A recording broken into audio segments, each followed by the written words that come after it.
अंड्याचं कालवण तर सगळेच बनवतात, पण असं फोडलेल्या अंड्याचं गावरान झणझणीत आणि तोंडाला पाणी सुटेल असं कालवण खाल्लत का? नाही ना? मग एकदा ही रेसिपी करून बघा आणि मग पुन्हा पुन्हा हीच रेसिपी तुम्ही बनवाल. तर आज मी बनवत आहे फोडलेल्या अंड्याचं भन्नाट गावरान कालवण. कमी साहित्य, सोपी पद्धत आणि चव अशी की गरमागरम भाकरी, चपाती किंवा भातासोबत सगळे बोटं चाटत राहतील. प्रत्येक स्टेप नीट दाखवली आहे, त्यामुळे रेसिपी नक्की शेवटपर्यंत पहा. जर तुम्हाला ही रेसिपी आवडली तर व्हिडिओला लाईक केल्याशिवाय पुढे जाऊ नका. या कालवणाची खरी जान आहे तो हा मसाला, खास गावरान पद्धतीने बनवलेला हा मसाला. या कालवणाला भन्नाट चव आणि झणझणीत असा स्वाद देतो तो कांदा लसूण मसालासुद्धा आणि हा मसाला. तर हे दोन्ही गोष्टी वापरून आपण आज बनवणार आहोत भन्नाट चवीचे झणझणीत असे फोडलेल्या अंड्याचं कालवण. चला तर मग पटकन किचनकडे जाऊया. चला, सर्वात आधी आपण लागणारे साहित्य बघूया. तर अंडी तर आपल्याला लागणारच आहेत. इथे मी 6 अंडी घेतलेली आहे.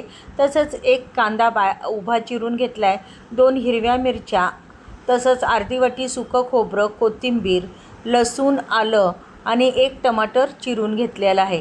तसंच आपल्याला लागणार आहे तो खडा मसाला, जावेत्री, लवंग, मिरी, दालचिनी, जिरे, धने.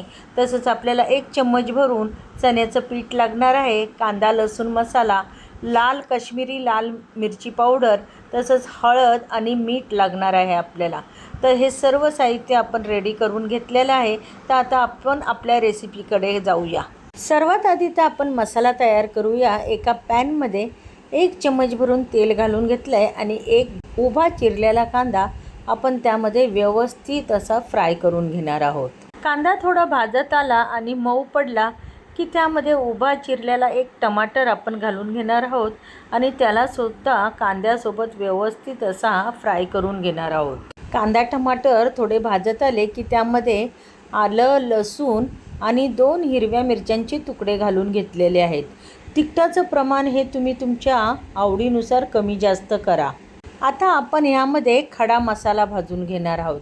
खड्या मसाल्यामध्ये 1 चमचा धने, अर्धा चमचा जिरे, अर्धा चमचा दालचिनीची पावडर घेतलेली आहे मी. तुमच्याकडे जर अख्खी दालचिनी असेल तर ती घेऊ शकता तुम्ही. तसंच 5-6 मिरी आणि लवंगा घेतल्यात.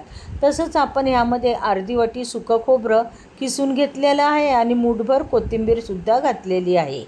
खड्या मसाल्यामध्ये आपण जावित्रीसुद्धा घेतलेली आहे.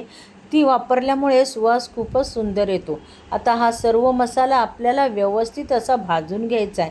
अगदी त्याचा कलर तांबूस असा कलर येतो बघा, इतका आपल्याला हा मसाला भाजायचा आहे. हा मसाला भाजून झाला की त्याला आपण थंड करत ठेवणार आहोत आणि नंतरच मिक्सरला वाटून घेणार आहोत. मसाला आपला थंड होते तर त्याच पॅनमध्ये मी थोडंसं तेल घेतलं आहे आणि 1 चम्मच भरून बेसन भाजून घेते. बेसनाला आपल्याला व्यवस्थित खरपूस असं भाजून घ्यायचं आहे. अगदी बेसन भाजताना इतका सुंदर सुवास येतो ना, तो सुगंध येईपर्यंत आपल्याला बेसनाला व्यवस्थित भाजून त्याला बाजूला आपण एका भांड्यामध्ये काढून घेणार आहोत. आता आपला मसालासुद्धा व्यवस्थित थंड झाला आहे. आता यामध्ये आपण अगदी थोडंसं पाणी घालून घेणार आहोत आणि त्याचं वाटण तयार करून घेणार आहोत. चला, आता वाटण तर तयार झालेलं आहे. आता आपण फोडलेल्या अंड्याचं कालवण तयार करायला घेऊया.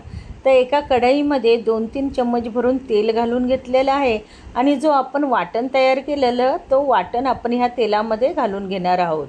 आता हे वाटण आपल्याला व्यवस्थित असं मस्तपैकी भाजून घ्यायचं आहे तेलामध्ये. वाटण भाजत आलं की त्यामध्ये अर्धा चम्मच हळद, 1 चम्मच काश्मीरी लाल मिरची पावडर आणि आपल्या आवडीनुसार कांदा लसूण मसाला घालून हे संपूर्ण वाटण आपल्याला व्यवस्थित तेलामध्ये अगदी तेल सुटेपर्यंत चांगलं भाजून घ्यायचं आहे. जरा वेळ लागतो, पण मस्त वाटण भाजलं की त्यामध्ये आपण आपल्याला जेवढी ग्रेव्ही हवी असेल तितकं पाणी आपण ह्यामध्ये घालून घ्यायचं आहे आणि चवीनुसार मीठ घालून घ्यायचं आहे. आता जी बेसनाची पेस्ट तयार केलेली ती पेस्ट आपण ह्यामध्ये घालून तिला व्यवस्थित मिक्स करून घ्यायची आहे.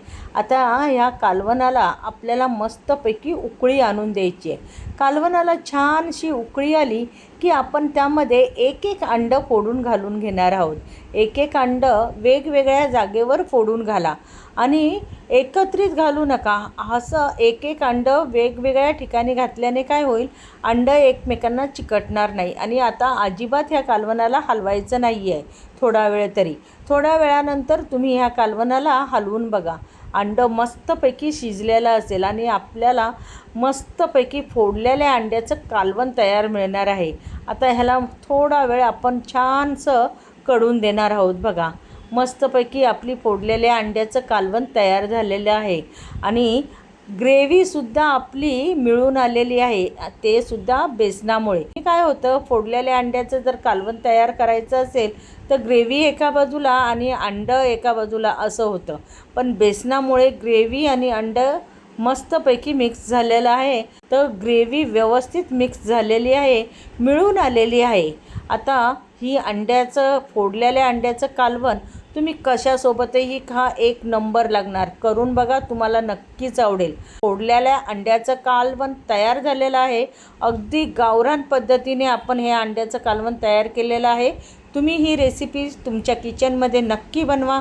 आणि तुम्हाला जर माझी ही रेसिपी आवडली तर व्हिडिओला लाईक करा, शेअर करा आणि चॅनलला सबस्क्राईब करायला मात्र अजिबात विसरू नका.